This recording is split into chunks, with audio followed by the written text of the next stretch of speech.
The Guardian's launched a membership scheme because we see the readers as really being part of the Guardian. Guardian has no proprietor. Our only relationship is with readers. The Guardian's always been a community of ideas, but now those ideas can be amplified. People who've come to a Guardian event can then take that out into the world. It could be anything from food and culture, arts, to politics, to foreign affairs. Me and my mates who work with said as soon as there's a live event, we're definitely going to go. Guardian members can attend from the very serious to the quite frivolous. When you go somewhere where people share your values, it makes you feel more alive. By being a Guardian member, you get to experience the Guardian and Guardian journalism in a new dimension. Not nearly enough of us are engaged with this topic. It's now about listening as much as it is about writing. Even more than that, being a part of a conversation. The Guardian events are the Guardian at its best, which is a two-way conversation involving the reader and having a real, genuine, thriving debate. Feels a bit like people will already have a lot of shared sensibilities. There was a chat about you to begin with. I was hoping that we would never stray from the subject. Join the Guardian if you value the Guardian's journalism, if you want to keep it independent, if you want to make a contribution to what we do. If you believe in Guardian journalism, then the best way of expressing that is to become a member.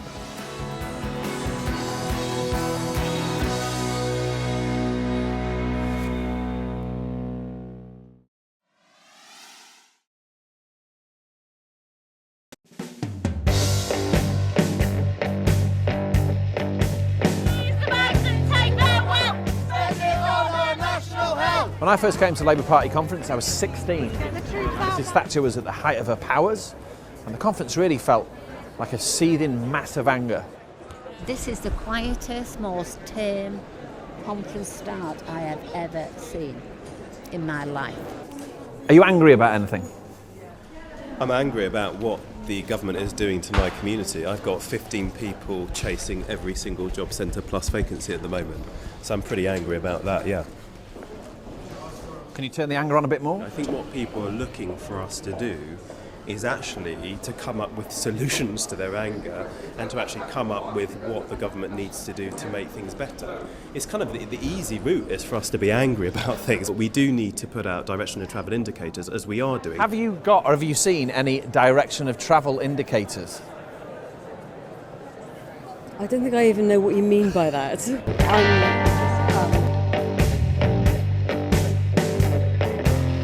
Right man with the right plan. Ladies and gentlemen, the Chancellor of the Exchequer, George Osborne. The Chancellor told the Conservative Party conference that the long-term jobless will be required to do community work in return for their benefits.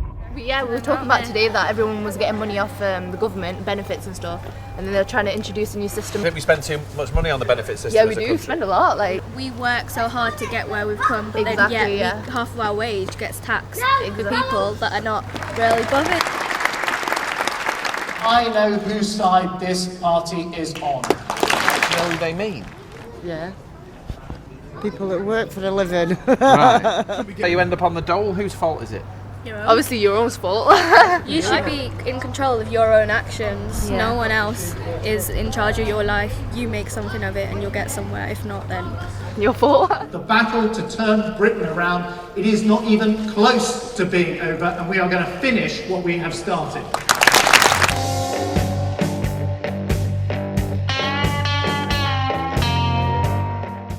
For 100 years, people have loyally supported the Labour Party here.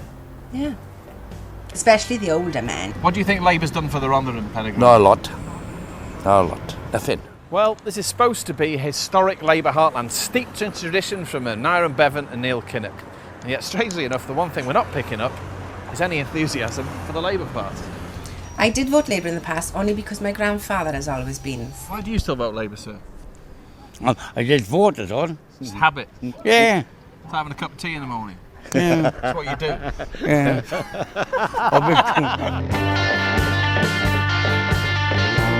Look at it all. Yeah, we're backwater, aren't we?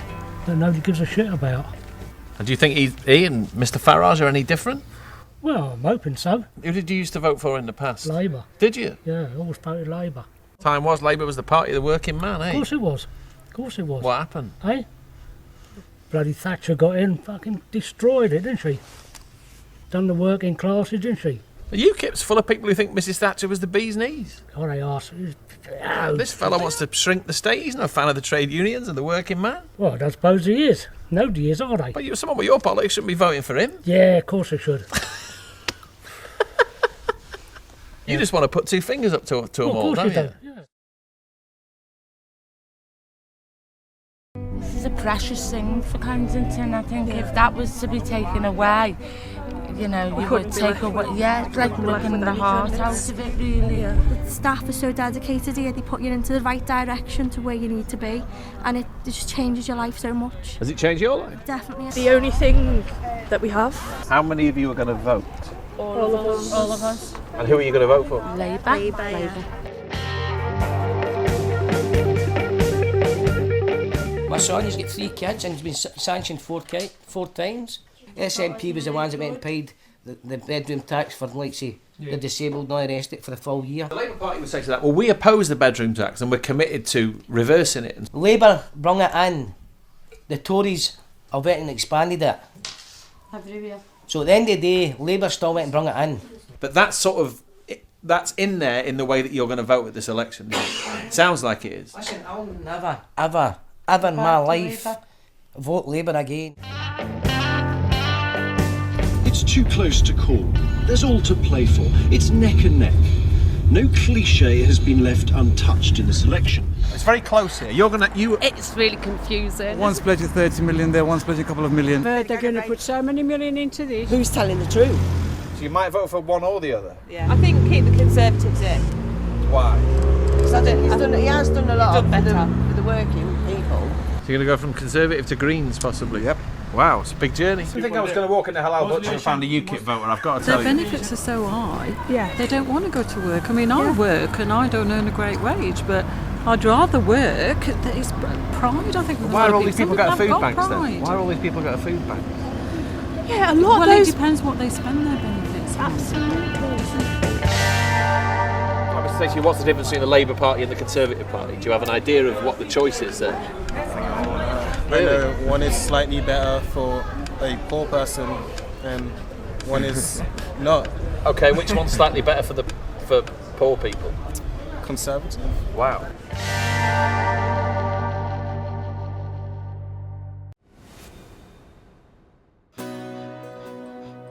The Guardian's launched a membership scheme because we see the readers as really being part of the Guardian. Guardian has no proprietor. Our only relationship is with readers. The Guardian's always been a community of ideas, but now those ideas can be amplified. People who've come to a Guardian event can then take that out into the world. It could be anything from food and culture, arts, to politics, to foreign affairs. Me and my mates who work with have said as soon as there's a live event, we're definitely going to go. Guardian members can attend from the very serious to the quite frivolous. When you go somewhere where people share your values, it makes you feel more alive. By being a Guardian member, you get to experience the Guardian and Guardian journalism in a new dimension. Not nearly enough of us are engaged with this topic. It's now about listening as much as it is about writing. Even more than that, being a part of a conversation. The Guardian events are the Guardian at its best, which is a two-way conversation involving the reader and having a real, genuine, thriving debate. Feels a bit like people will already have a lot of shared sensibilities. There was a chat about you to begin with. I was hoping that we would never stray from the subject. Join the Guardian if you value the Guardian's journalism, if you want to keep it independent, if you want to make a contribution to what we do. If you believe in Guardian journalism, then the best way of expressing that is to become a member.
by The Guardian's Hugh Muir.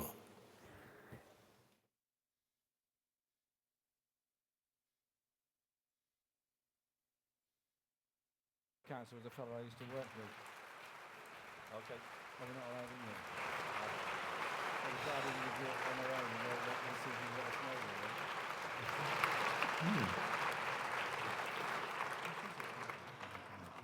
Okay, well, good evening, everyone. Welcome to the Emmanuel Centre, and welcome to our Guardian Membership Live Labour Leadership Hustings. We sent out 1,000 tickets to this event. I think there were 1,000 people in here. The level of demand meant we could have sent out 4,000 tickets, and we did think about doing that, but you'd have had people on your laps, and that wouldn't have been good. So this is a hot ticket, and why is that? Because this is turning into the most important Labour Party contest in a generation. It will decide the future direction of the party. Some say it will decide the future existence, perhaps, of the party. There are 4 people at the heart of that battle, and we will hear from them tonight. We'll hear them answer your questions. Because we're an open organisation at The Guardian, we asked you to tell us what you need to know before you can cast your vote, or if you have voted, what you need to know to make you perhaps feel better about the way you cast your vote. As ever, we were overwhelmed, and to ensure us help that your questions are answered, we have a feet to the fire panel. So let me introduce them to you. Please welcome Guardian leader writer and commentator Rafael Behr, Guardian leader writer Anne Perkins, and our columnist John Harris. Can we have a smattering of applause for them, please?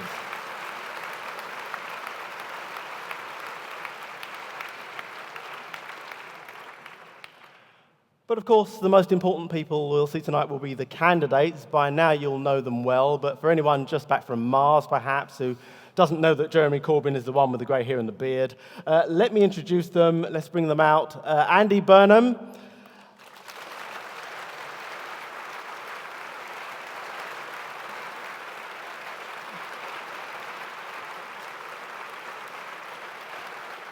Yvette Cooper.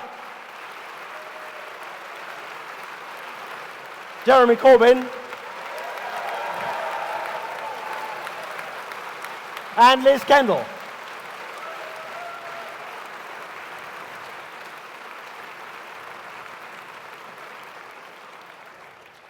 Well, this is how we're going to play it. We will put your questions to the candidates. Any dissembling or inconsistencies will be dealt with firmly but fairly by our panel. We'll also have contender questions. We'll give each of them the opportunity to put a question directly to their rivals, and that alone, we hope, will be very interesting. So we have 90 minutes. Let's get on with it. And the first question I'd like to ask is actually a simple one, a basic one, a very fundamental one. And I'd like to ask each of you, and if you could just be very brief, 30 seconds. I'm going to start with you, Yvette Cooper. What is the Labour Party for? I think we're for equality and equal respect for every single human being, for challenging the fact that half the world's wealth is concentrated in the hands of 1% of the population, and that is deeply, deeply unfair and unjust. I think we're for solidarity because we believe in the end that we are stronger when we stand together than when we leave people to sink or swim alone. I think we're for both a stronger economy, a progressive, optimistic view of the future rather than turning the clock back to the past. And I think we're for internationalism, because we believe in being an outward-looking, strong and positive country rather than looking inwards towards ourselves. And I think we're for facing the challenges of the future, because the Tories won't do that, and that is why we need a Labour government again. Okay, thank you very much.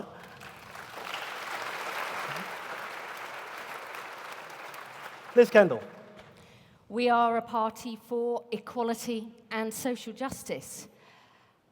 I want to be the next leader of the Labour Party and Prime Minister because I believe your chance of fulfilling your potential should never depend on where you're born, what your parents did, your gender, sexuality, or the colour of your skin.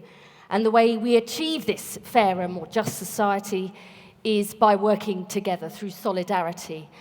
And we are an internationalist party because we've never believed that our values stop at our borders. But we can't put our principles into practice because we lost the election and we face a huge challenge. There's only 24 seats with a Tory majority of less than 3,000, and we've got to win back 94 seats to form the next government. Okay, I'm sure we'll go into that in some detail. Andy Burnham.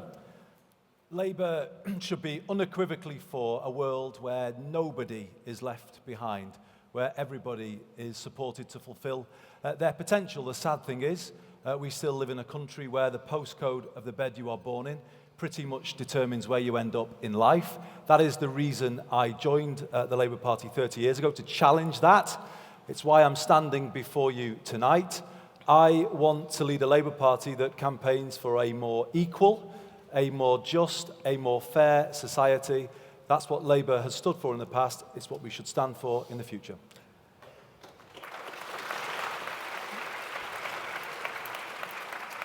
Jeremy Corbyn. I think it's a party that should be proud of its socialist principles, should ensure that we administer society so that all those in power are held to account and the accountability is open and transparent. I think it's a party that should be dedicated towards the redistribution of wealth in our society. We live in the grossly unequal society in Europe, and we're getting worse. I think we should also be a society that protects human rights, protects equality and human rights legislation in Britain, be a force in the world for human rights, peace and justice, and crucially, be a party that recognises we have to live as far as we can in harmony with the natural world rather than exploiting the natural world, which will inevitably bring long-term problems and disaster for all of us. Okay, thank you.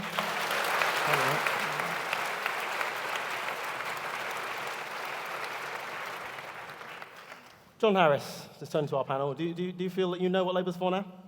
I think I probably have a clearer idea than I did immediately after the election when this contest started.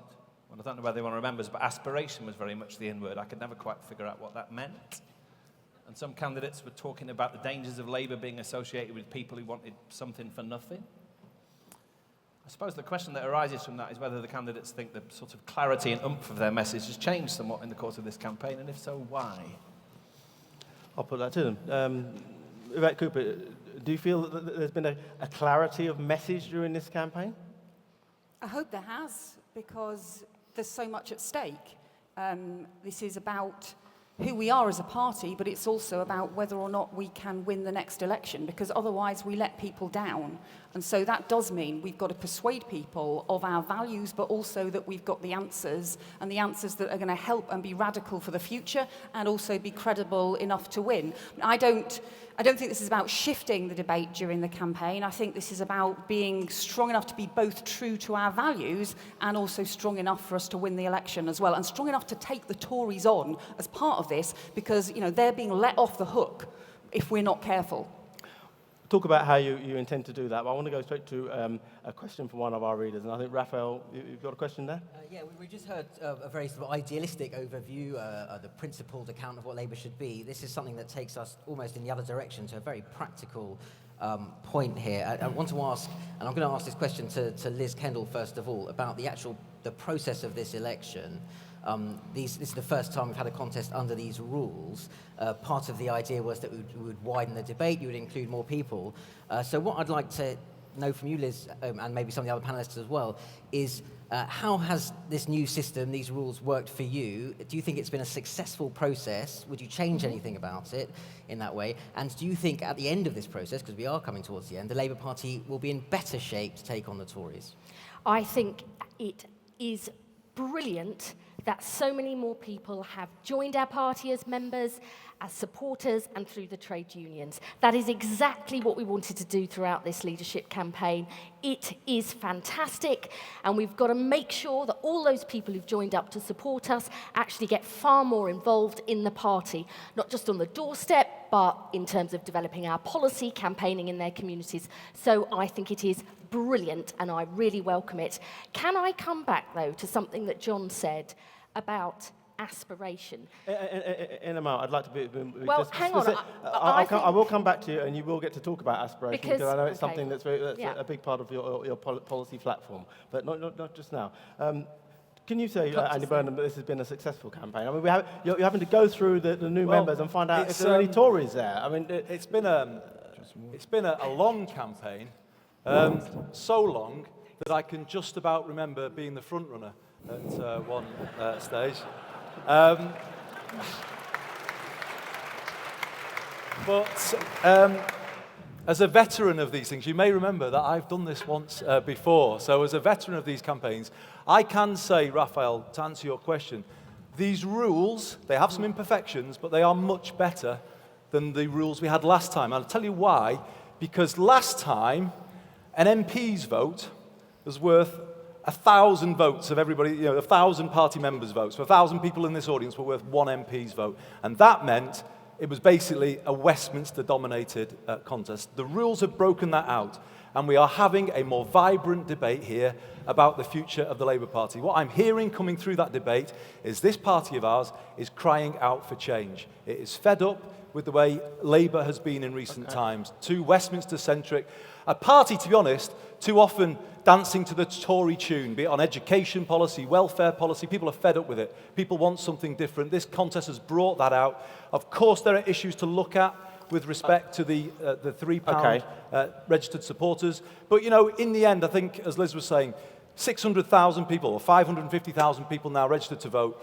That is a great thing, surely, isn't it? It's a great thing that the party has got that level of involvement. John, let me bring you in. Is it a great thing that as we speak, people, as I understand it, employed by the Labour Party are combing through people's Facebook accounts, among other things, to find out whether they've ever said anything positive about another political party, which A, strikes me as absurd, and B, seems to me to go against the grain of the way that politics works now. In a world in which you can...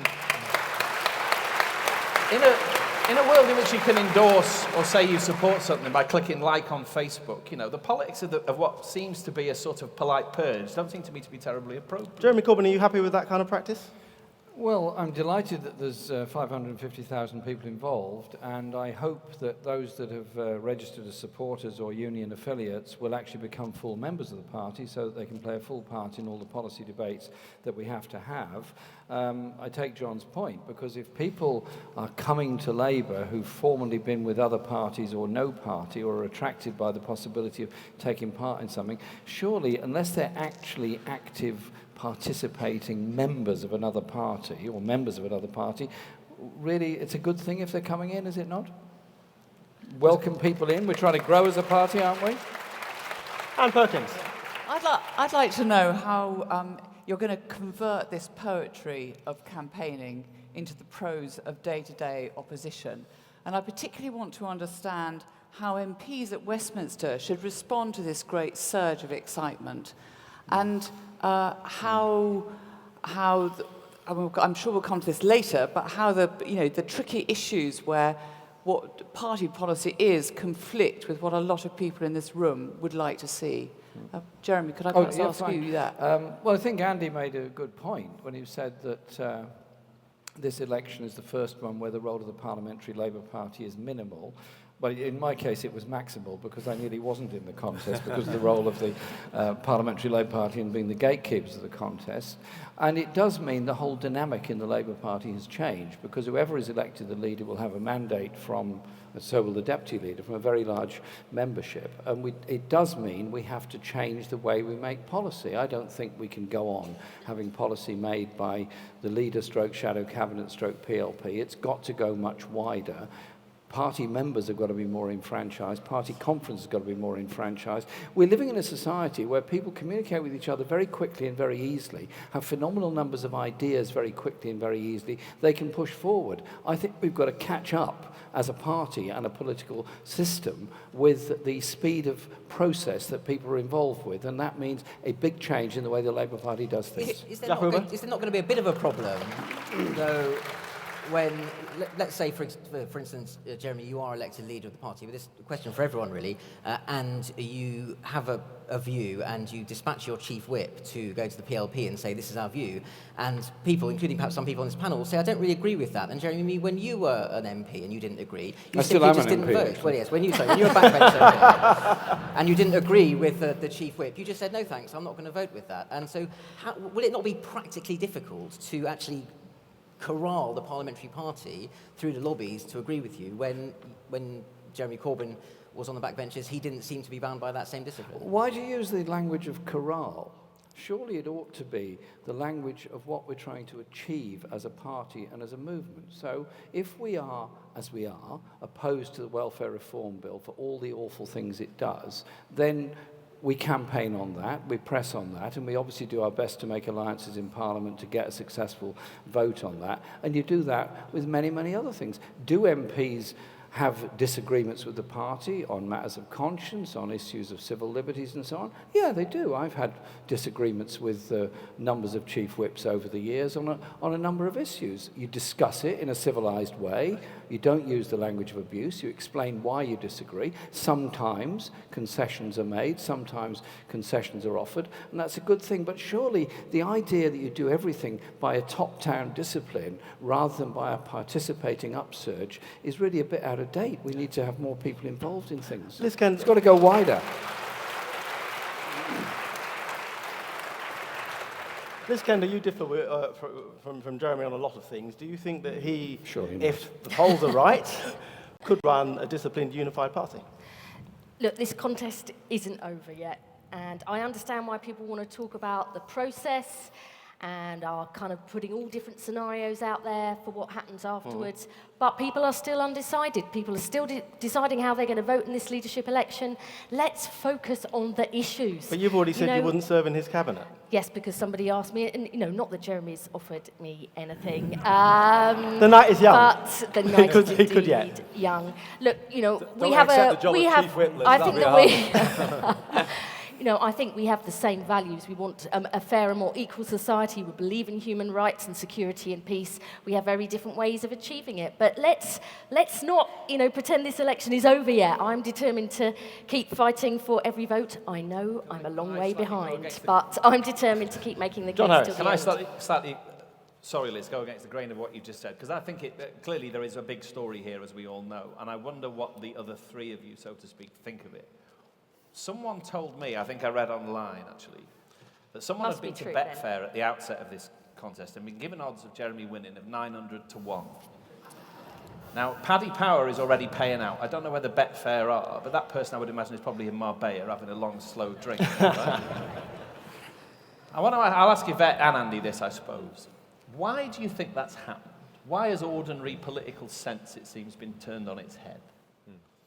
Well, I think there's a real sense of anger and frustration that we lost the election, and the challenge is how we now focus that anger and that energy in order to not just change the party, but also to change the country. And that is the challenge for us. I mean, you talked about the betting and the polls. I would just say, I think, look, we know that Jeremy's had a lot of support, and there's been a lot of people going along to his meetings and probably support here today, but we did all believe all the polls before the general election, and we did on May the 8th. A lot of us say to ourselves, we would never, ever believe a poll ever again. So, I think it's really important to remember, an awful lot of people haven't even had their ballot paper yet. People haven't voted yet, and I think we should be campaigning for every single vote, not assuming that this is written off. I'm going to be campaigning for every single vote till the very last minute, because I think this is too important to just write off now on the basis of polls that were wrong before and somehow betting companies that don't have a hotline to the hearts of the Labour Party.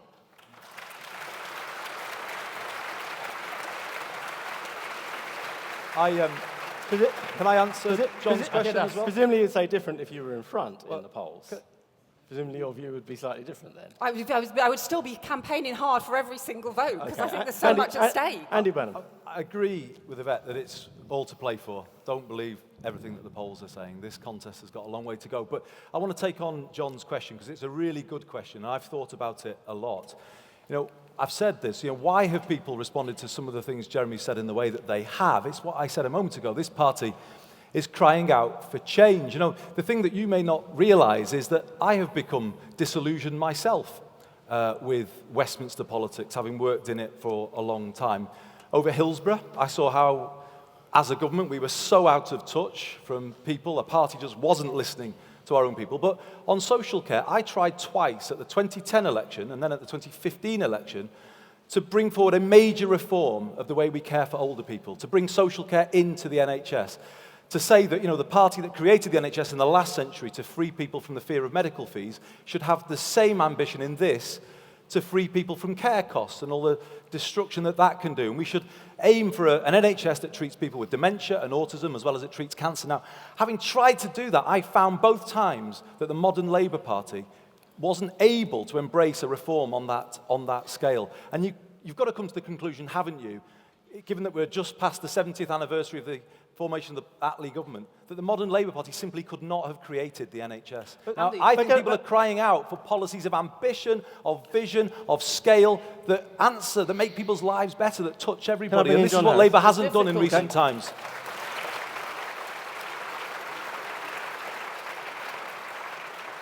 John Harris. It's all great to hear, but it wasn't really the sense that some people certainly got from Andy's campaign at the start. Andy, correct me if I'm wrong, your campaign began in the city offices of Ernst & Young, a company which has been found guilty of massive tax avoidance, when you said businesses like them deserved wholehearted support. And you also made that comment about the benefit system and the dangers of the Labour Party being associated with people who wanted something for nothing. Now, the reading of that, I suppose, from certain perhaps uncharitable quarters would be that you've changed slightly, and I wonder why that is. Well, I'm glad to have the chance to answer, because I haven't, in fact. I've said all the way through this contest, said it again today, that no party can win a British general election if they are perceived as being anti-business. They can't. And I'm afraid that is how we were perceived at the election just gone.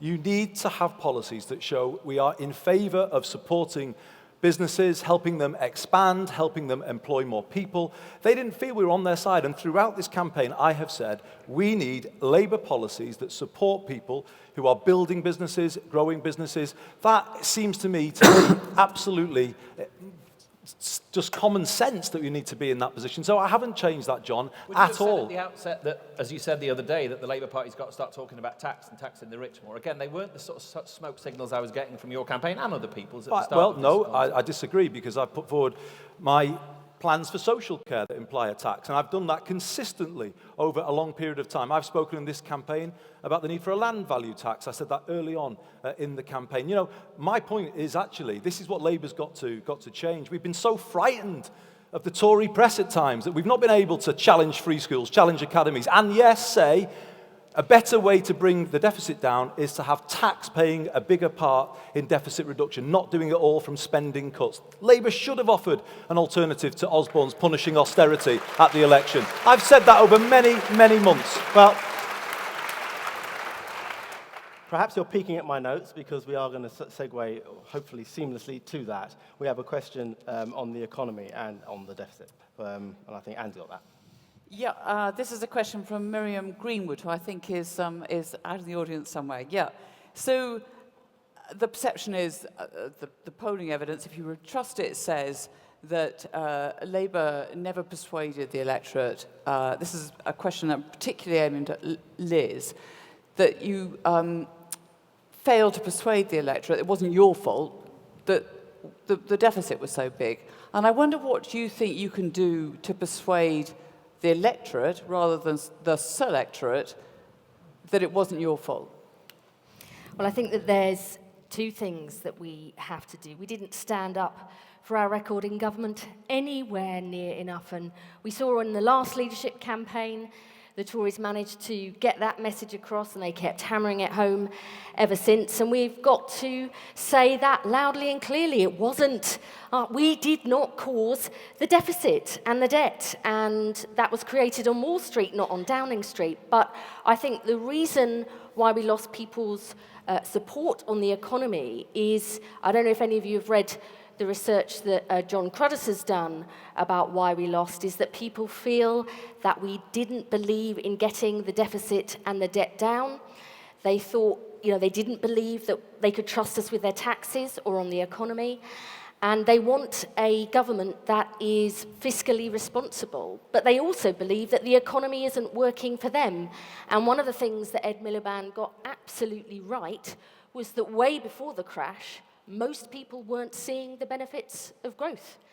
And even the IMF now says countries that are more unequal have slower growth and shorter periods of growth, and countries where prosperity is more fairly shared have stronger growth and longer periods of growth. And we have to change the economy so that it genuinely provides that prosperity for all. Ed was right about that, but it's got to be a message that appeals across the board. Thank you, Liz.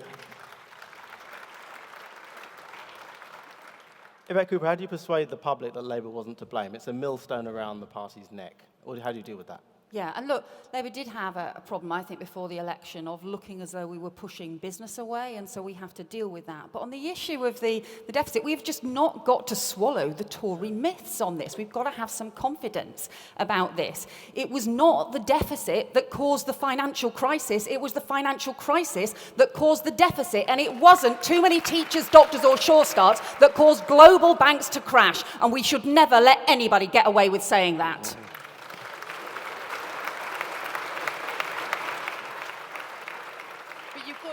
Jeremy, surely the point is you've got to do more than say it. You've got to show it.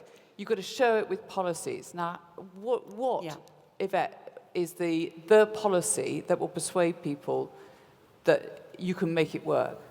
So there's an issue about the past and there's an issue about the future. On the past, I think we should have some confidence about it, and it's an issue that Andy and I have disagreed on, and I don't think that we should apologise for Labour's investment in our schools and hospitals.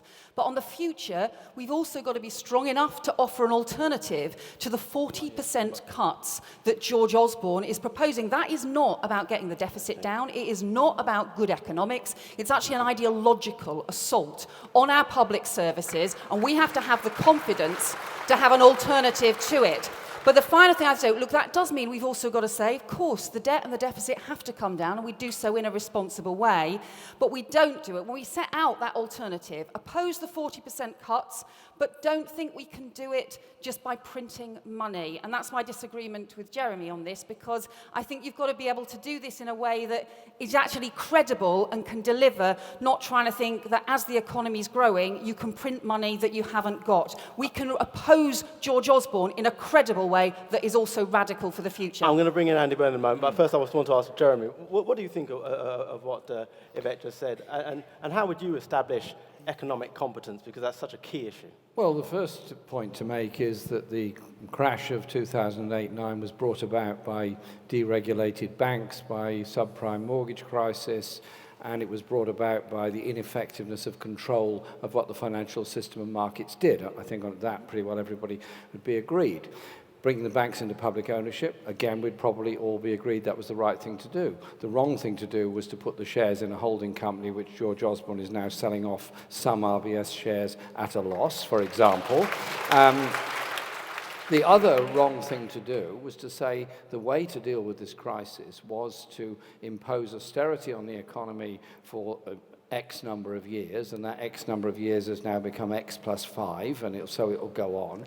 And that means that, in a sense, we're saying that public services have to pay for that crisis. What we have, actually, is a political agenda of austerity, which is all about shrinking the state, and saying to people that can afford it, buy your own healthcare, buy your own insurance system, and the rest can just suffer and get worse as a result of it. The suggestions, and they are suggestions that I've put forward in a consultation document, and they are consultation documents, are a number of things, including the establishment of a national investment bank with substantial sums of money put into it from quantitative easing and from direct government investment to help pay for the very necessary infrastructure improvements, to help pay for a housing program. So we have a growing, more productive economy, and we grow our way out of debt, we grow our way into surplus, rather than taking this arbitrary date by which we're going to achieve a balance. You can't cut your way to prosperity, you have to grow your way to prosperity. And the other fundamental point about it is that you invest where those services and investment is needed, but you also do it in a way that is coherent for the whole of society. So you bring into that the issue of welfare rather than the creation of ever-increasing levels of poverty by the cuts Osborne is now making. And we will get to welfare, but I want to bring Andy Burnham in. Well, they're related. I mean, just to go back to the past and what Yvette was just saying, I would say that Yvette is half right. The spending did not cause the crash. Spending here did not cause the crash. But the point is, were we in a strong enough position to deal with it when it came? That is the point, isn't it? And I think unless you're honest about the past, the public won't give you credit for the vast majority of what you got right. And we did get a lot right. We ran a strong economy for a decade between 1997 and 2007, more surpluses in our first term in government than the Tories did in 18 years under Thatcher and Major. Yes, we did fix the roof while the sun was shining. the roofs of the schools and the hospitals where water was pouring in. But be honest about your mistakes, because if you are, the public will give you credit for what you got right. The Oxford Review of Economic Policy says this about Labour's record. The crisis was, in origin, essentially an external shock, although its impact on the UK was exacerbated by the combination of light-touch financial regulation, a macroeconomic framework with a restricted focus, and a fiscal policy that might have been slightly tighter in the years preceding the crash. That, I think, is correct. That is a definitive verdict on our economic record. If you stick to the facts rather than trying to claim we did everything right, I think the public will give you more credit and be more likely to trust you going forward. Thank you, But Jeremy. here's the facts. But here's the facts. The facts are that we had a small deficit just before the financial crisis, and ideally that would have been a surplus. But here's the difference between us. No, hang on a second. So those are the facts. So here's the difference between us on this, is that I just don't believe we were too weak to deal with the financial crisis when it happened. We were strong enough to deal with the have to cut VAT, strong enough to support the car industry, stop it going bust with the car scrapping scheme, and strong enough to stop banks going bust. That's incredibly important. There's a bigger issue that Andy, it's been quite welcome to hear that, has just made reference to, which is whether the way the British economy was run during New Labour's time in power made the UK more vulnerable to the economic crash. Because we all know we had a housing bubble. We all know we had an economy tied to the expectation of ever-rising house prices, that credit ran amok and all the rest of it. And that made us more vulnerable than a lot of other countries in the industrialised world. And I wouldn't ask you for a moment to say that Labour spending caused the crisis. But if you're going to have an honest account of what happened, the way that the economy was run, what one of Tony Blair's advisors called living on thin air, definitely made us more vulnerable. And that has to be part of the reckoning. And the financial system was clearly an issue.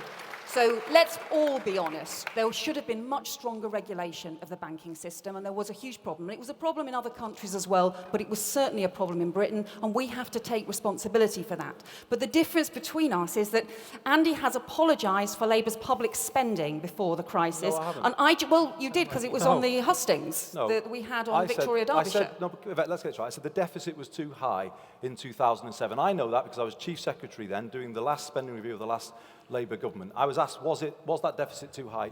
Be honest, you've just admitted to one thing as though that deals with it, that the banks weren't regulated enough. But John made a good point.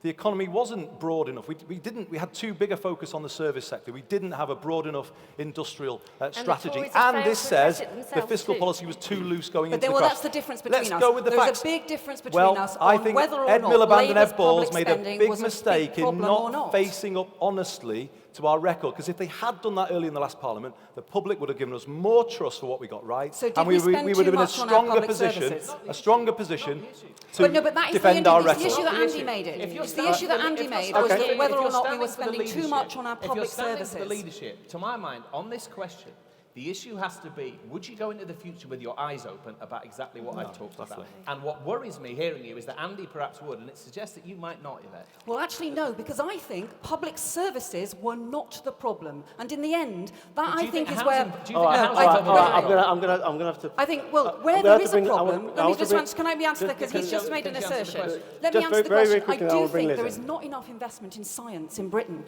We have got to have a massive increase in investment in science, investment in manufacturing, and high-tech manufacturing. We should have a vocational revolution, because too often we have this British snobbery that treats vocational education as second class and holds our country back. But let's not knock our public services as part of it. And when it comes to the future, which is what's immensely important for the future, let's make sure we concentrate on boosting science, on the high-tech jobs of the future, supporting our public services as part of that. But going back to Jeremy's point, which was the important one about the future, is we shouldn't be printing money as part of that, because I don't think that is credible. Okay, Liz Kendall, please. Look, John is right. We came too late, I think, to the understanding that we were too reliant on the financial sector and services. We came too late to the idea of having a modern manufacturing strategy.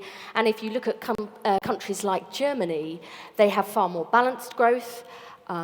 They have far more medium-sized enterprises that can export. They have vocational and academic qualifications treated equally with equal status. And the truth is the Tories are at risk of repeating the mistakes of the past. We're seeing the house price bubble come back. They've not made the changes we really need on skills, and half of the growth over the last Parliament came in London and the South East.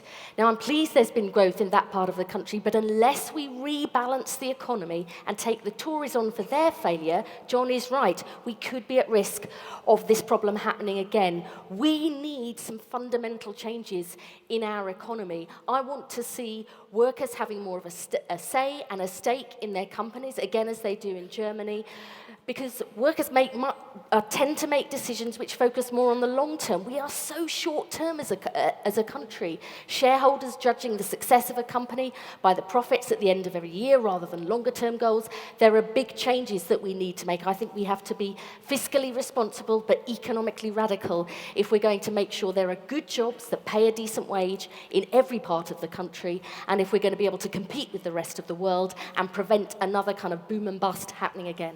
Thank you, Liz. We've got a lot to get through, a lot of policy areas, so I just want to quickly go to another question, another reader's question. Can I say something on this matter? Everybody else has had a great deal to say. Oh, well, have a go. So the point I just make is that during the period of the last Labour government, we did some very good things. We cancer targets, Sure Start, children's centres, decent home standards, living wage, minimum wage. Good stuff, absolutely. One of the big problems was that we allowed inequality to continue and in some cases get worse. We did very little about controlling the growth of the super rich in Britain. We did very little about ensuring protection and growth of manufacturing industry. So we now have a grossly unbalanced economy with 80% of the population working in the service sector. Other European countries don't do that. And therefore, I think we've got to take some very strong decisions that the money we've poured into the banks, what has happened to it? Where's it gone? Where's it been invested? How much of it has ended up in tax havens and elsewhere? Shouldn't we be getting control of that? So we invested in our economy, the crucial things that are needed, housing, rail infrastructure, other issues like that, so we actually have a growing economy. We have a great many people, highly skilled, underemployed or unemployed, many on zero-hours contracts. We can do things very differently. I'm not saying everything the last Labour government did was wrong, but the one thing they made a huge mistake on was believing you could fund capital investment in schools and hospitals through private finance initiative, of which we're all paying through the nose for now.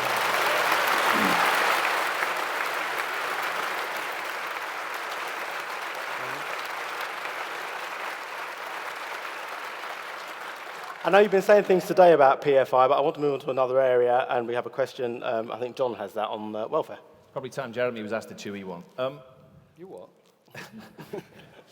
I don't know whether you saw the film that was showed at the beginning. It's effectively a film of me going around the country for the last 5 years in an ever more progressive state of misery, really. But money's all right. Wherever I go, to Labour heartland, safe Tory seats, whatever it is, when I talk to a great deal of people about the benefit system, the issue the Tories call welfare, but I'd much rather call social security, it seems to me that there is a crisis of legitimacy about the benefit system. People say things like, I don't vote Labour because I work for a living. They talk very vividly about the family down their street who they think swinging the lead. And I've met people who swing the lead. I have. And it's very uncomfortable meeting them, but they exist. And it strikes me this is probably the most profound challenge the Labour Party faces. And of all the candidates, I guess, so far you've had the least to say about that, because it's a very difficult issue. It makes me profoundly miserable talking to people with those opinions, but they exist in their millions. And I wonder how you feel about that and what you think the Labour Party ought to do about it. We have a social security system which is designed to prevent people falling into destitution. It doesn't work, that's quite clear. Go outside this building tonight and find the number of homeless people and beggars all around this city. Go up to Euston Road and see all those people sleeping rough tonight. It doesn't work. It isn't eliminating poverty. It isn't preventing destitution.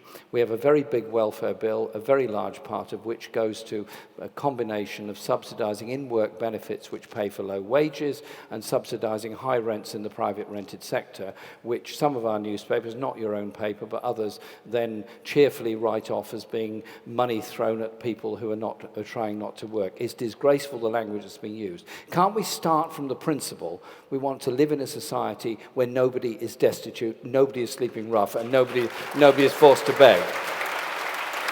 And Yes, I've had these discussions. I've had many of these discussions with people, even in my own constituency. And I say to them, the issue, absolutely, I've had these discussions many times. And I say to them, the issue is one of real security.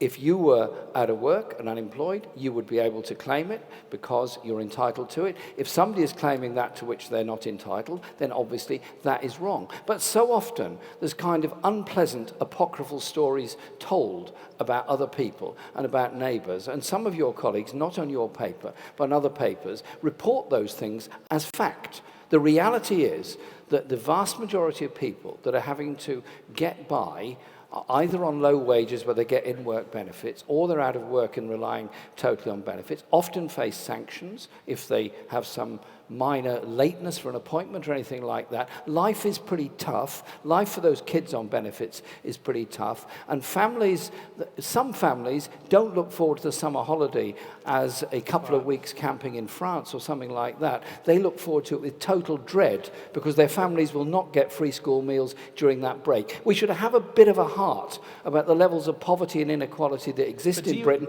and are getting worse. Go on.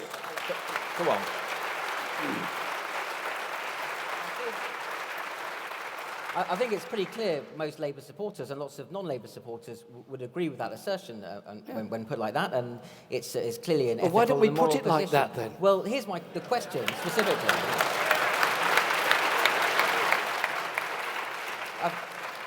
2 points to this. First of all, and it relates again to the discussion we had about the economy before, it's great to hear this account of how you have to challenge the Osborne narrative or the Tory account of what's been going on. But that proved to be very politically effective in the last election. And what I'd really like to hear from anyone on the panel is just an account of a political strategy that changes people's minds about this rather than just an assertion for people who already agree with you let me pick that this is wrong. Challenge up then, Rafael, because I think what's happening here is we've got a party that's lost its self-confidence, the Labour Party. So when the Tories come along with their narrative, it just holds sway, doesn't it? And they're allowed to put it out there. So what John was saying are often the Tory messages that are now being repeated back by a lot of people. The myths that everybody is somehow kind of wanting to swing the lead, as John said. We need a Labour narrative, don't we? What's the main reason why the housing benefit bill in this country is so high, out of control? Isn't it right to buy, going back many years ago, where lots of properties went into the private rented sector? Now people are having to be supported in that sector. A lot of housing benefit is paid to those landlords. They don't put a penny of that money back into the upkeep of those properties. You know, that is the reason. If we had let councils build more council housing, as we should have done when we were in government, the housing benefit bill would be a lot lower than it is today. We need a Labour narrative. We need a Labour narrative. And also, on pay, you know, we should be supporting people with a true living wage for all ages. That's what we should be doing. That is a Labour answer to getting the benefits bill down. So that's what we need to do. We need more self-confidence because we've kind of just bought what the Tories are saying. Here's a very specific question for everyone on the panel. Simple yes or no then. If the ambition, obviously, is to support people, and if people don't have jobs, to help them back into work, do you support the aims and ambitions of the universal credit?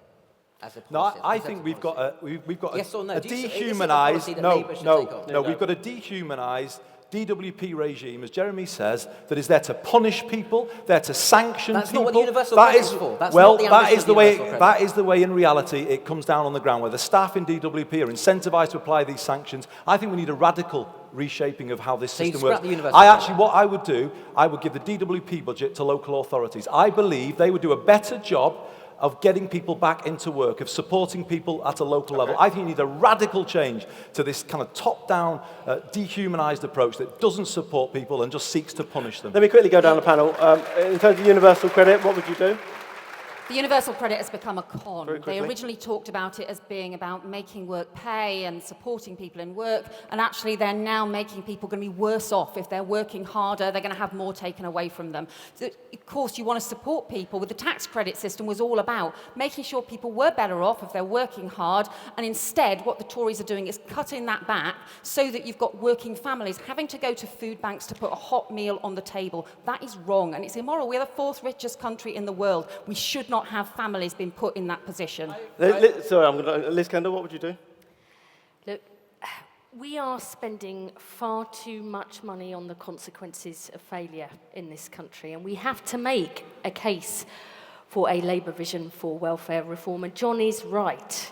Too many people believe that there are some people out there who are getting something for nothing, and I believe in the principle of contribution, and it falls on us to have a strong alternative, because if people don't have faith in the system, they'll turn to alternatives. I believe that's one of the reasons why many people have been supporting UKIP. So we all would you scrap universal credit? We all agree with the aims of helping people into work. Well, it's a complete and utter mess. Would you scrap it? It's a complete and utter mess So what would you do at the with it? moment. We need a Labour vision of welfare reform. We spent 95% of government spending on housing over the last Parliament went on housing benefit. We spend £30 billion a year on tax credits, which people need to get into work, where we should be pushing for a real living wage. Would you scrap it or not? It seems to me that it is a complete mess. It's a total mess at the moment. It's a long way away from where it Okay, started. I want to move on, and we've got time. Jeremy, I'm sorry, Jeremy, what would you do? I think we have to have a system which is based on much higher basic wages. Therefore, a minimum wage of £10 an hour would save a great deal of money to the welfare budget. We have to control private sector rents, which are a major source of public expenditure to subsidise landlords. And you can't get rid of all in-work benefits, that I see that, but what this government is doing is punishing large families, is taking away the opportunity of people to even survive, and I think what they're doing is just wrong, and we've got to have some alternative. Universal credit is a passport to what this government is trying to achieve, which is to take a lot of people, punish a lot of people for the poverty in which they live. I have a question. I'm sorry, I've got to move on because we've got a lot of questions, and I know many people want to have their questions answered as we can. And there's a specific question, and we had it sent to us in many different forms. But the question is, for what reason did Yvette Cooper, Liz Kendall, and Andy Burnham abstain from voting on the welfare bill? Do you want me to answer? Yeah. Do you want me to answer that question? I was the only person in shadow cabinet who said we should have opposed this bill outright. Why? Because it undermined tax credits and rewrote the law on child poverty. And I made my argument in shadow cabinet where the party's position was to simply abstain. Because of the case I made, in the end, the party was made to move its position. It didn't simply abstain, there was a form of opposition. Now, I'd be the first to say that it wasn't good enough. I'd argued for something stronger. But unlike Jeremy, the three of us are bound by collective responsibility. I then faced a choice. Did I resign from the shadow cabinet, which is what I would have had to do, rebel and lead all my supporters through the lobbies of the House of Commons when Harriet and everybody else was in the other lobby of the House of Commons? If I had done that, I would have created a huge rift at the heart of this party, if I had done that. We had moved our position. It wasn't good enough. But this party needs to be united when it comes out of this leadership election. And because of the way I have always done my politics, I believe I will be able to unite Labour, because I will be able to turn round to the party and say, the loyalty I've always shown to all of you, I now expect back from you when we oppose Osborne's welfare bill, which is what I have said we will do. You cannot just pursue politics on your own, doing everything to please yourself. You have to obey the kind of principle that has always underpinned our movement, that unity is strength. If we are not a strong, united opposition, what will we be? The last time we argued amongst ourselves as a Labour Party, in the early 1980s, we left the pitch clear for Margaret Thatcher to bulldoze her way through Labour communities up and down this country. I won't let it happen again. Labour needs to unite coming out of this leadership election, and I will do that.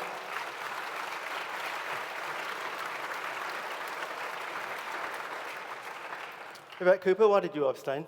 Well, let's be honest, this was a mess. There's no point in getting around it. And there were actually two votes. The first vote was a vote against the welfare reform bill. It would have stopped it completely if the vote had gone through, but that's got completely lost under the messy compromise over the second vote. It was an attempt to try and hold the parliamentary party together because there was division and different views, but it didn't even work doing that. So I think we should just keep it simple. There's some huge problems in this bill, including the abolition of the child poverty target, which we have got to bring back. It includes what I call the children tax, which says that if you've got 3 kids, somehow that's a real problem, that's a failing on your part, and you're going to be worse off in work just because you've had 3 or more kids. That's wrong. We should oppose it. There's so much in this bill that is a big problem that let's just keep it simple. When it comes back, if I'm elected leader, when it comes back to Parliament, we will oppose the welfare reform bill. I'm going to bring you back in a minute. Welfare cap of 20,000, because I got very mixed messages at the start of I this do, campaign. I do, yeah. Liz Kendall. Okay, Yvette's right, it was a mess. But if we go back to the point that John raised earlier, this is very difficult for us as a party, but many people do not trust us on welfare, and I believe that is one of the reasons why we lost. And so when we oppose what the government does, I think we have to set out our alternative, including how we pay for it. Because the only way we'll regain people's trust on the economy and on welfare is if we can show something different and how we pay for it.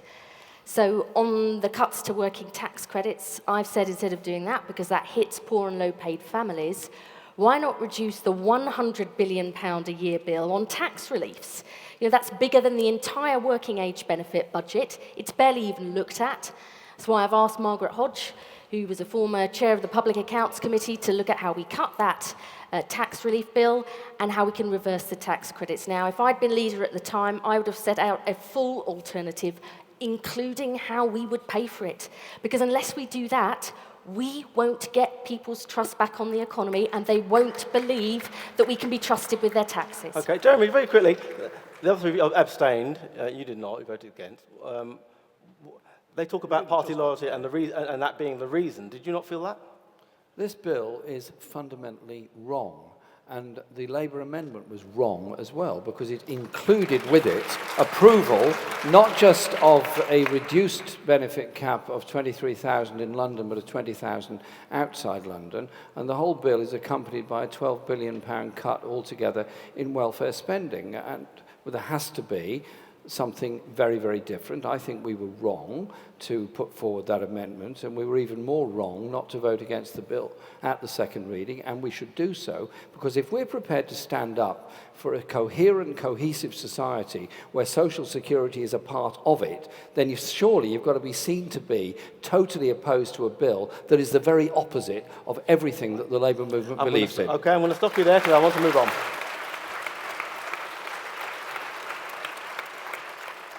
Anne Perkins, I think you have a question. We're going to move on to another thorny area for Labour, immigration. I think you have a question about immigration. Yeah, this is a probably somewhat edited version of a question that Clemency Penn asked. Today we learned that net migration over the past year is now higher than it's been ever, certainly since 2005. It's 330,000. 600,000 people have come to live in Britain in the last year. That's kind of roughly the equivalent of New Birmingham. And I just wondered whether, Andy, do you think Britain's full? No, I don't. And speaking as Shadow Health Secretary, I know that the National Health Service depends upon staff trained from around the world. There's not a family in this country whose members have not been treated by a clinician trained out with these shores, and we will continue to need to rely on bringing in those clinical staff from around the world. I don't believe Britain is full, but I do believe we need better answers on immigration than we've had as a party in the past. This party can't keep on avoiding people's eyes on the doorstep when the issue comes up. For me, the biggest issue is EU migration. It's often Labour areas where housing is cheapest that undergo huge change that can happen very quickly, that can lead to people's wages being undercut, and can also lead to pressure on public services, the GP services and schools. I think we need changes as part of the EU referendum, changes to protect the going rate so that wages can't be undercut, and more help for those communities most affected by migration. You know, they're left to deal with the consequences at the moment. They get no help from Westminster or Brussels. They feel forgotten, so therefore they go towards UKIP. We need a balanced approach to immigration. And just to add, we also need to play our part in dealing with the migrant crisis in Calais. This party, as well as standing for fairness in terms of EU migration, should play its part in accepting a number of proven refugees How many? as part of a European approach to dealing with this issue. How many? Well, you asked that question. As a Home Office Minister, I signed the UNHCR Gateway Agreement, which is when Britain agreed to take refugees, and we took 200 or 300 in that period. I would say we should take more than that to deal with this situation, probably towards the thousands, because Germany and Scandinavia are taking many more people. Look at Greece. How on earth do we expect Greece to deal with that situation, with everything else they've got on their plate at this moment in time? It's not right.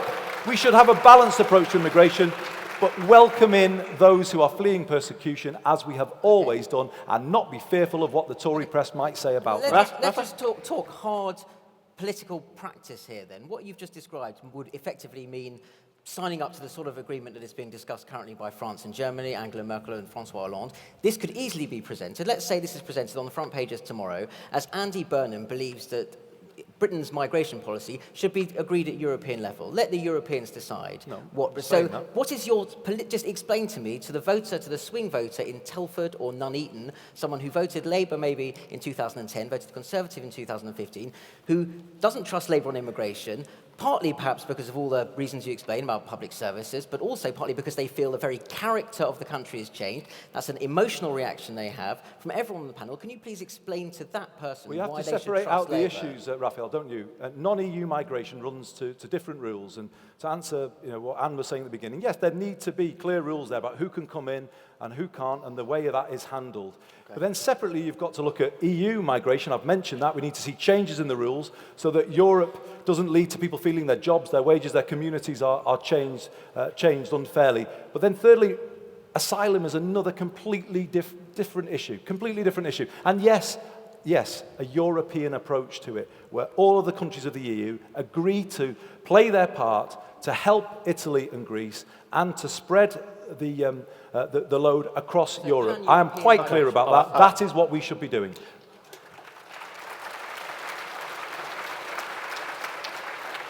Yvette Cooper, is that a policy you can get behind? Was there stuff there you can agree with, and tell us what you don't agree with? I've called for some time for us to have a strong separation between immigration and asylum. We have to treat the two things differently. It's really immoral that what the government does at the moment is have their net migration target, which includes refugees. They have an incentive in the Home Office to turn away refugees, to reduce the number of refugees who come to Britain because they include it in their target. I think that is a wrong approach. So I think there's two things that you need to do. On the immigration side, the strongest thing we've got to do is to deal with the exploitation of migration, particularly low-skilled migration, being used to undercut wages and jobs. It's really bad for people who've come here to try and support their families. It's also really bad for local people who see their pay and conditions being undercut, and for responsible employers who are playing by the rules. So I think we have to have a much stronger enforcement on exploitation, because it's about fairness, and also in the worst cases it's modern slavery. We should make exploitation a crime, not just an employment offence, but a crime. Can I just ask you, Yvette?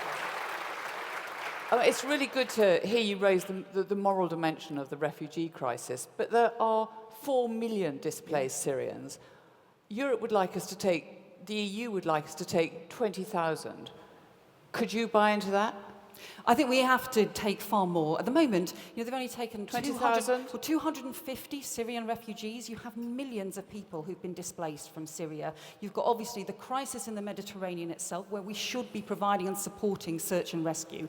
But we also are going to have to take far more. And you've got to make this a clear separation from the immigration system, because it is about the long-standing history we have of providing sanctuary for those fleeing persecution, fleeing conflict. I think we have to have a new deal with local authorities right now. A lot of local authorities have said they would be happy to take more refugees and to do their bit to support, but the way the Home Office provides the support for them means it's really hard for them to do that. So the Home Office has got to do its bit and then draw together local authorities to ask people to take in refugees. I think we can do far, far more than we're doing at the moment, and that's what we should be trying to do now.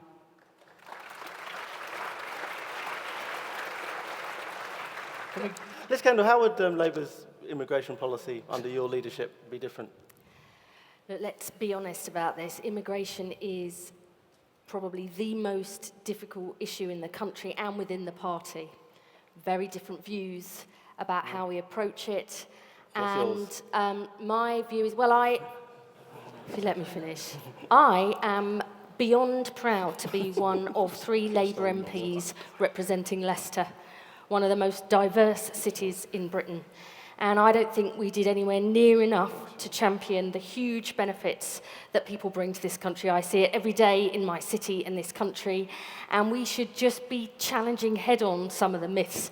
You are more likely to be treated by someone who's non-British in the NHS than queue behind them, and we need to say that loudly and clearly. But I've also seen in my own constituency support for UKIP growing, people feeling very unsure about how fast their communities are changing. And just as I believe in the principle of contribution within the social security system, we have to say strongly that if you come here, you should come to work and not claim benefits, and respect the communities where you live.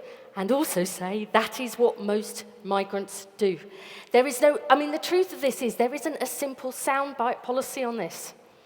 It is a complex and difficult issue. You can have the conversation on the doorstep, but if you look for a simple headline, there is no simple headline on that. And that's why people like Nigel Farage or the Tories, they have their headline, and the Tories' cap on migration isn't working.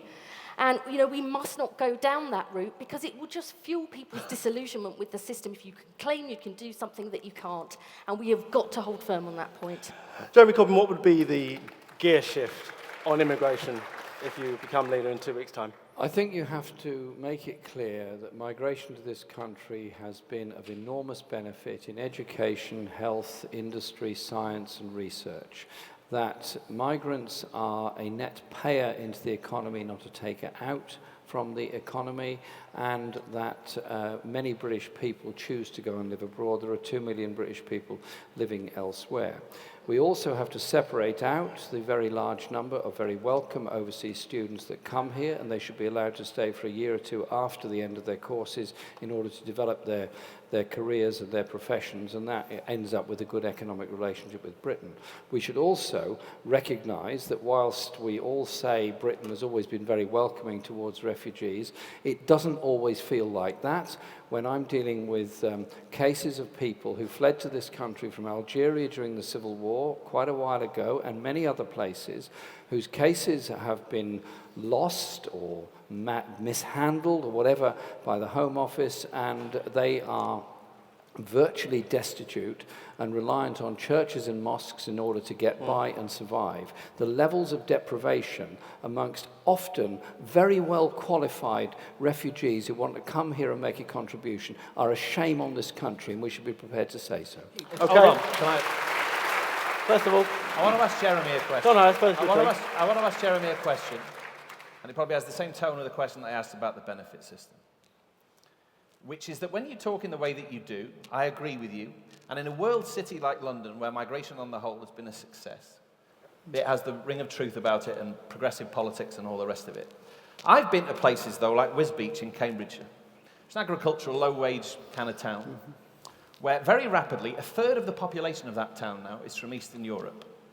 It's not a very pleasant place at all. There's a great deal of tension there. And even if you talk about changing public services so they act more rapidly, or you talk about, as Yvette did, about ending labour exploitation, even the legal part of the labour market, by far the majority, there's a minimum wage and so on, but it's still the case that people there, local people, Labour voters, a lot of them, or past Labour voters, feel an incredible amount of resentment and unease about how rapidly their town has changed, and also how employers use things that we were never going to stop them using, like shift patterns and so on, to exclude them from the labour market. Human beings very often are conservative creatures who don't like rapid change. And there's a very chewy, difficult thing here about EU migration. And sometimes when I'm there, and I don't necessarily like the fact that this goes through my head, but I begin to wonder whether there's a case for renegotiating free movement.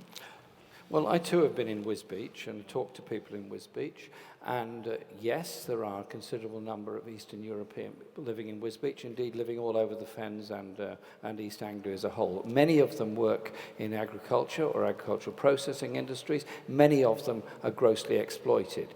They're also a growing community, they're also an investing community, and there are some people, even in Boston, Lincolnshire, that will tell you the area has improved because of the number of small businesses that have been opened up by Polish and other people. In Boston, the Labour Party's been electorally killed by UKIP. No, can I finish my point? Because I think it's... Very quickly. I'll be very quick. I promise you I'll be really quick. The unions in the area, particularly Unite and other unions, have deliberately gone out of their way to recruit people from all backgrounds using multi-language leaflets and all the rest of it. So you build up, slowly albeit, and over a much longer period, a sense of class solidarity on the issue of exploitation and gangmasters and all the disgraceful exploitation that goes on of those people. I think if we're going to win voters back from UKIP, I think as John is suggesting, we're going to have to have a better answer than that. To be honest with you, we have to protect the going rate, stop the wages, the skilled workforce being undercut with rules from Europe, give more financial support to those communities. John, no, we don't renegotiate free movement. It's a two-way street. It benefits us as well as people who come here. But we need practical answers to people's concerns rather than avoiding people's eyes when the topic comes up. That's why we've got this Labour Yes campaign for Europe, so we can make a separate argument for the Labour Party to get those practical answers, never kind of dancing to the UKIP or the Tory tune on this issue. You mentioned Europe. Rafa, there's a question on Europe. Why don't you ask that question? Well, there is a question on Europe, which was asked by Ben Logan Brown, and he asks how you all intend to campaign, and given how little the EU seems to have been mentioned, the EU referendum has been mentioned, and I would just tack on to that, if I may, very quickly, precisely just to reiterate John's point. You are going to get into a referendum campaign in which the outside will say, ultimately, you cannot have control over your borders and stay within free movement. That is going to be their proposition, and because at a substantial level, it is true. So my question to you, following Ben Logan Brown's question to you, is how will you campaign, and under what circumstances could you ever foresee actually saying, no, we're no longer part of this? Go, Liz, 1 minute. No, I can't envisage a situation where I'd say no to get out of Europe. Yes, it's great that Alan Johnson's leading the Labour Yes campaign, but he needs to be backed by a Labour leader making the strong pro-European case. Far too often we start with all the problems with Europe. How are we going to persuade people to stay within Europe unless we make the positive case for jobs, trade, investment, for social protections? How on earth will we tackle issues like climate change if we withdraw from the EU? And I think this is a massive opportunity for Labour, not just to rebuild some of the links with businesses, not just big businesses, but small businesses that depend on exporting to Europe, but for young people who feel so much more at home in Europe. They live, work, study across Europe far more than we ever did in the past, and with the green and climate change moment. Let us go out there, strong, positive, right from the start, make the case. I believe this is the defining political issue of our generation, and I cannot bear the possibility of David Cameron dragged to the right by his own backbenchers, who will never, ever be satisfied with whatever he renegotiates. Yeah. And yes, we've got to sort out the problems around immigration, but if we allow this issue of our role in Europe to be defined by whether or not Polish workers get tax credits or not, we will have utterly failed. Let's have the strength of our convictions and go out there strong, hard and firm from day one.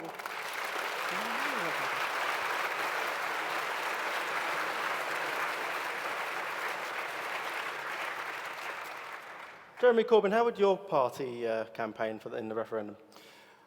I think we have to be very wary of what Cameron is doing, why we're having the referendum at all, and what he's trying to negotiate, because Europe is changing a great deal. It's changed ever since Maastricht into much more of a market Europe than a social Europe or a welfare Europe. Whilst we're not in the Eurozone, the European Central Bank has behaved in an incredibly brutal way towards the people of Greece, and indeed is about to do the same, I suspect, to other countries. I think we should be in the debate, demanding much greater levels of social protection across Europe, try to end the race to the bottom on corporate tax in Europe, end the tax evasion that's systematic across Europe, and if you're to build support for the principle of European coherence and cohesion, then you have to be offering something on the social agenda. We seem to be in danger of saying it doesn't matter what Cameron negotiates, we're going to give him a blank check come the time. Why aren't we in there now making those demands about workers' conditions and workers' rights across Europe, which he's busy,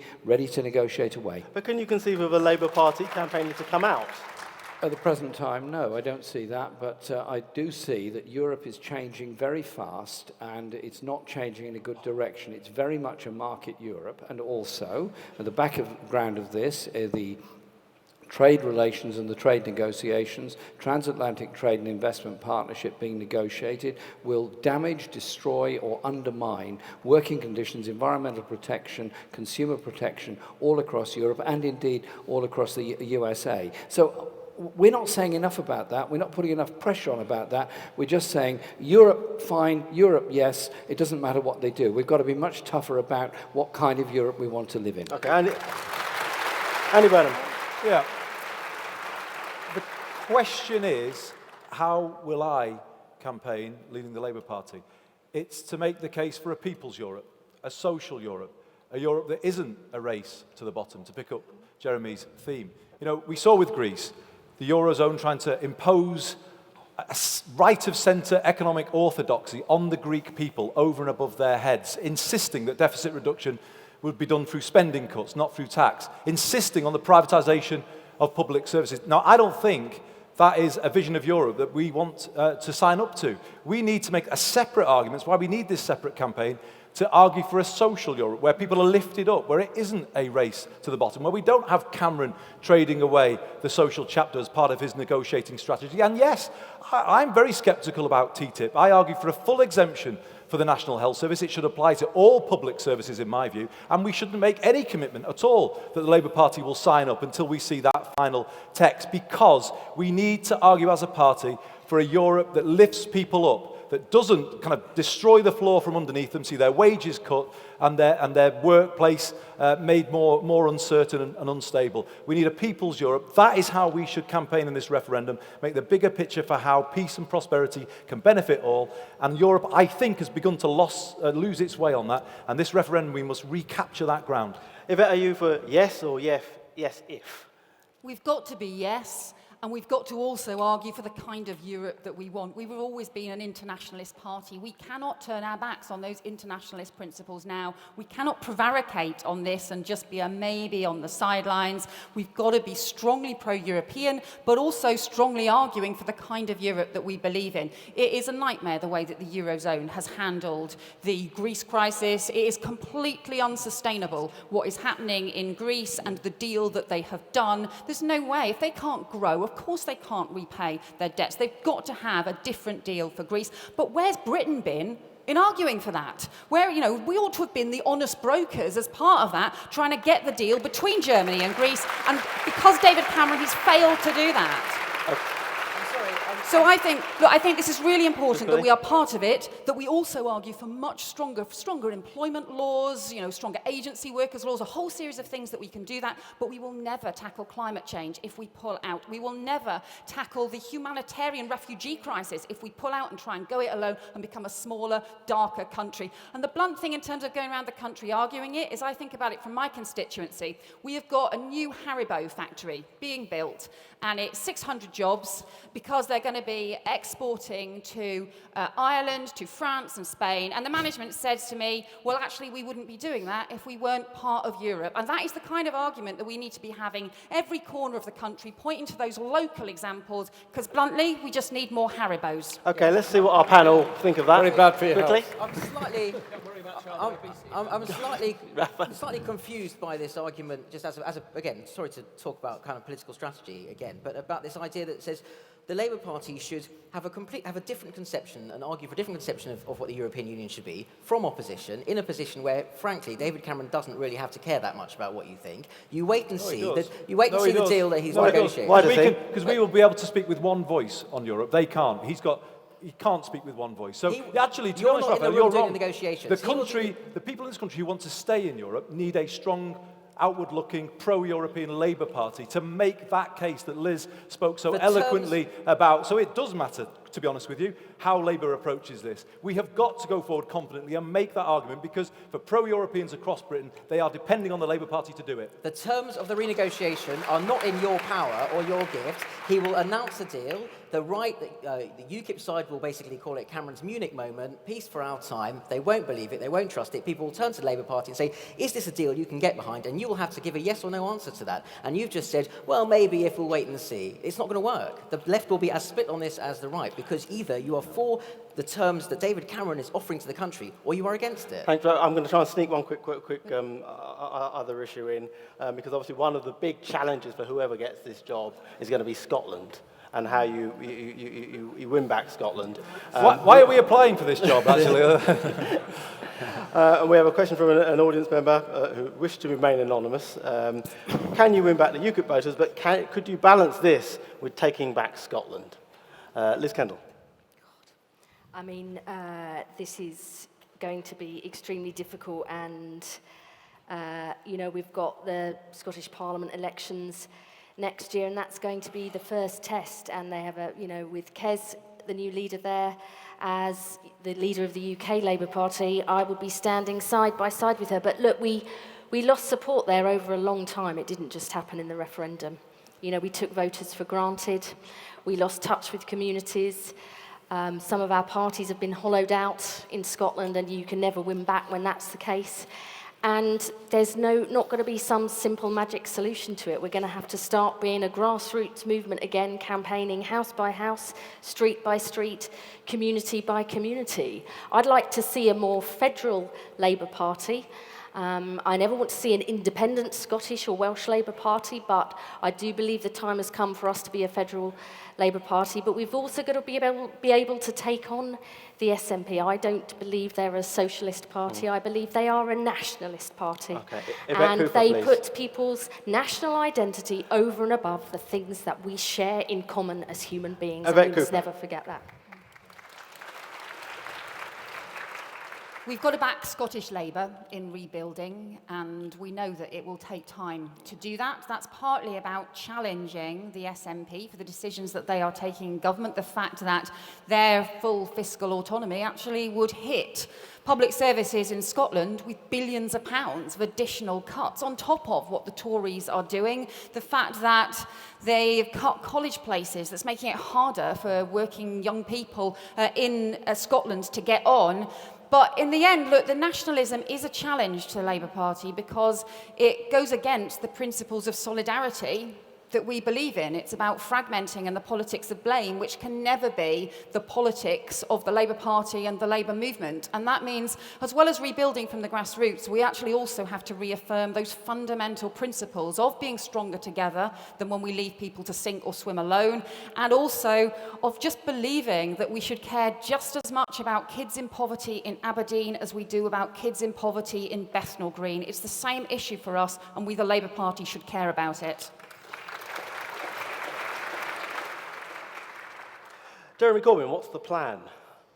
In the general election in May, we offered support to keep the Trident nuclear missile system and to promote a process of austerity light across the whole of the UK, when the Scottish electorate had quite clearly shown for a very long time they were opposed to nuclear weapons, they were opposed to austerity, and we had campaigned not so long before in the referendum alongside Tories on a process of better together. It was pretty demoralising for a lot of Labour voters. The issues of poverty and inequality in Scotland are huge. The issues of health inequality in Glasgow and other cities are absolutely enormous. And the SNP government has cut college places, as others have pointed out, is privatising Calmac ferries, did nothing to protect the public ownership of ScotRail, and is privatising a lot of local government services. And I think we have to campaign on those issues, campaign on the issues of poverty, and campaign on the issues of the funding for Scotland, which should reflect the poverty needs, not just the population and area issues. That's a complicated one because it does relate to a whole lot of other issues about funding across the whole of the UK. I would also say that the Labour Party in Scotland is going to have to work very hard. It's recruited some new members. It's gone up quite a bit, but nothing like as much as the party membership has gone up as in England. But the SNP does have a fundamental problem in that it is trying to span a political spectrum from the business free market right to the political left, some of whom are former Labour people, there are stresses and tensions there that at some point, maybe not immediately, at some point are going to break. And I think at that point, or maybe before that, the Labour traditions, those socialist traditions that are so strong in Scotland, that Labour cultural tradition that's so strong, will begin to assert itself. I did four rallies in Scotland 2 weeks ago, absolutely fascinating, a number of people that came to them who were clearly former SNP voters. Okay, Andy Burnham. I think we need to do three things. Number one, get the relationship right between UK Labour and Scottish Labour. We've got to deal with this issue of the branch office, as it's kind of called. You know, if I'm leader, I will put powers through conference this year to give the Scottish Party more autonomy, to give Kezia more autonomy over issues like benefits, for instance, because Scottish colleagues wanted to campaign against the bedroom tax a full year before Westminster Labour gave them the permission to do that. We can't have that again. More autonomy for the Scottish Party. Number two, as Liz rightly says, confront nationalism for what it is, an ugly brand of politics that doesn't support the cause of working people through solidarity. It seeks to separate them. That is what it is. We need more confidence in calling that argument out. But the third thing, and the most important thing, we need to give people there a Labour Party that they can believe in again. A Labour Party that stands for something, that doesn't sign up to Osborne's austerity, that puts forward a Labour plan that says, yes, let's renationalise our railways. Let's have a society where everybody has an affordable and decent home to rent or to own. Let's have a Labour vision that people can get behind, because the question said, do we need to do something different in Scotland than we do to get UKIP voters back or in the south of England? I would say no to that. The lesson of the post-war Labour government is it had something to say to everybody everywhere, because it had a vision for the whole country and policies of scale. The Labour Party now needs to get back to that, and if we do, we will win people back everywhere. Thank you very much. As always happens, we fought the clock and the clock won, but I'd just like to quickly go to my panel and just give them 30 seconds each just to give us a sum up of what you think of what you've heard so far this evening, whether you have any definite thoughts on Okay, I'll go first. the various candidates. I mean, it's obviously great that there's passionate, strong feeling that can animate a lot of emotion in this room. The two things that I would say. One, I am slightly concerned that what we've heard a lot of is the need to challenge myths about that Labour spent too much money, Labour caused the crash, myths about what the benefit system is really like, myths about what people feel about immigration. Now, what you're talking about is people who have voted on the basis of believing in those myths. Now, if they are myths, what are you going to say to those people? How are you going to turn to the country and say, people, you are wrong, open brackets, and maybe a bit thick, close brackets, because you believed a bunch of myths. So I'd like to hear just one more time, please, someone who's got a way not tonight. to rebut effectively the myths. You can hear that, but you won't hear it tonight. Okay. Anne Perkins. I think it's been an absolutely fantastic debate. It's been really interesting to hear everyone and get people so engaged and so committed, and a lot of really interesting ideas. But I kept thinking, as people talked, about Labour losing confidence and Labour needing to go back to its roots. I remember last time Labour lost its confidence, and I remember last time Labour lost the confidence of the electorate. And I remember the answer to that was New Labour, and I'm not convinced that you are addressing that issue, not about how you win the leadership of the party, but how you win the next general election. And John Harris. I've thought for a long time, can everybody hear me in my Britney Spears Yeah, microphone? oh, absolutely. I've thought for a long time that the Labour Party is in a position of historic crisis. It's essentially to do with the fact that the Labour Party hasn't left the 20th century yet. It's still a workers' party, really, in a post-industrial society, and it doesn't quite know what to do about that. And I think that remains, and I'm not sure I've heard that convincingly addressed. It's nice that the sort of tenor and tone of the leadership contest has changed quite a lot, as I kept saying. There's much more sort of fire and brimstone and old-time religion, and I think we should thank Jeremy Corbyn for that, really. I suppose he's done that. I don't know whether Dr. Frankenstein's in the audience, but what kept crossing my mind tonight, really, was that I'd like a candidate with the sort of candour and honesty about the Labour Party's position and its predicament of Liz Kendall, with the deep-seated left principles of Jeremy Corbyn, but we're not going to get that, so I still don't really know what I think. So, yeah, some time before you have a definitive idea of where you're going to vote. Maybe do a job share, but I think Liz has already ruled herself out. Look, can I thank you all? That's all we have time for. Can I thank you for all your questions? I'm sure you'd like to join me in thanking our panel.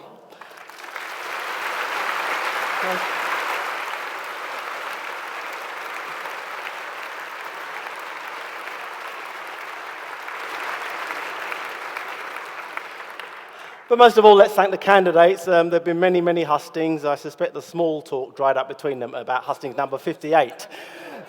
How many? I think this is the 24th husting. The 24th, and none of Paid 15 quid to see us tonight. and no one's yet hired a hitman. So I think that I think we have to respect them for that, if nothing else. Hopefully, you've enjoyed and been enlightened by tonight's event. We hope you'll join us for another Guardian Membership Live event. We have plenty of them.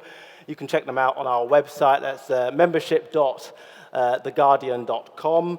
And of course, you'll find blow-by-blow, toe-to-toe coverage of the race on theguardian.com, our website, including that special conference on September the 12th, when the result will be finally revealed.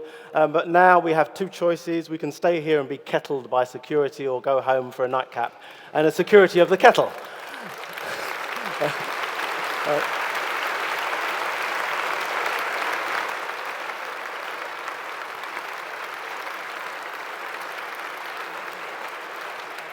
Thank you. Thank you, and good night.